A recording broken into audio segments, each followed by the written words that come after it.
Hello and welcome to my YouTube channel. And yes, I hope you have liked and followed and subscribed. But if you have not, this is the right time to do it, because today we are making oxtails on the wonderful Deliciously Raised YouTube channel. So again, make sure you like, follow, and subscribe if you have not already. And we're gonna get into it. So I have already washed my oxtails. I always wash my oxtails. I always wash my meats, mainly because it just is not always the best type of clean for me. And I use something like a citrus, so I would use a lemon or lemon juice. You can do either or. I would use a lime or lime juice. You can do either or. And you can also use a apple cider vinegar. That also helps. Sometimes I will let them soak just to kind of, get all the, whatever is up there off. But anyways, so I have now already put my oxtails in my pot. And so oxtails are very unique, where you have to ensure that you turn them. So with oxtails, you fry them first. I am not Caribbean. However, I have seen the way many people have done it. Some people do it in the slow cooker. I don't like to do mine in the slow cooker because I've learned that when I do the slow cooker, my meat comes out very chewy. And like when you try to do roast beef, but you use the wrong roast beef, I don't like chewy beef. I don't like the gang, you're like chewing that beef for like ever. So I don't like that at all. So I tend to fry my oxtails first. And the way you want to do this is you want to definitely take the time to rotate them and flip them over. Kind of get them a nice sear on both sides. I don't know why this works, but it also helps the meat to come out more tender.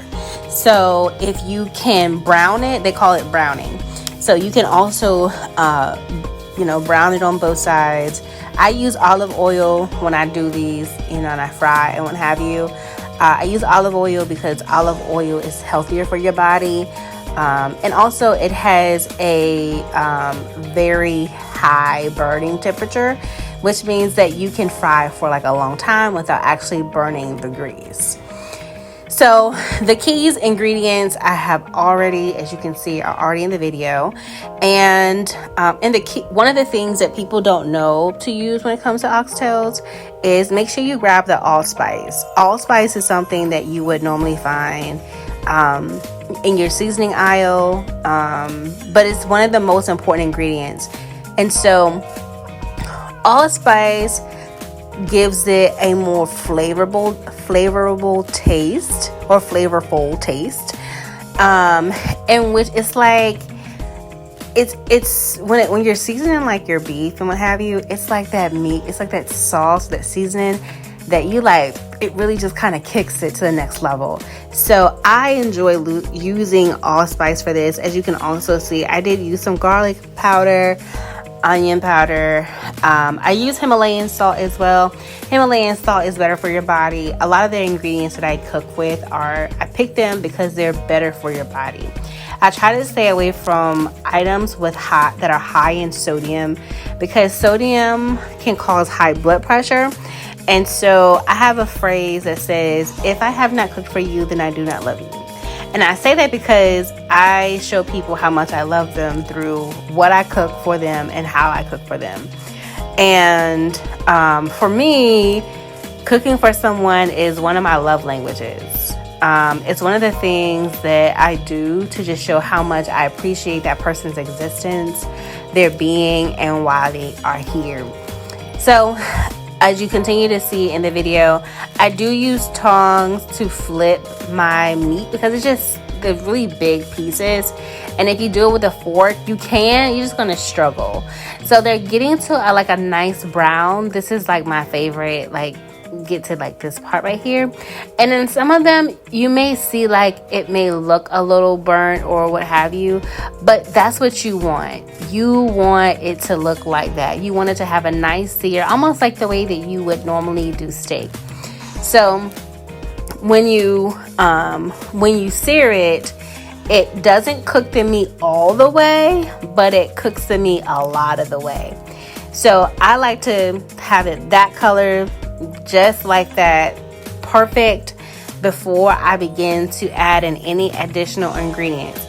A key tip for this: if you find yourself running out of space in your pot, just move around the meat, try to get it to the bottom. Just rotate your meat as much as you can. You don't want to leave it unattended because you can actually burn it, and you don't want to burn it. It's almost like you want to have it to like a steak type of, sear, so to speak. So again, as you can see, I have a nice color. Oh, that's going to be so good. Let me tell you, I love cooking oxtails, okay? Now I will say oxtails are expensive.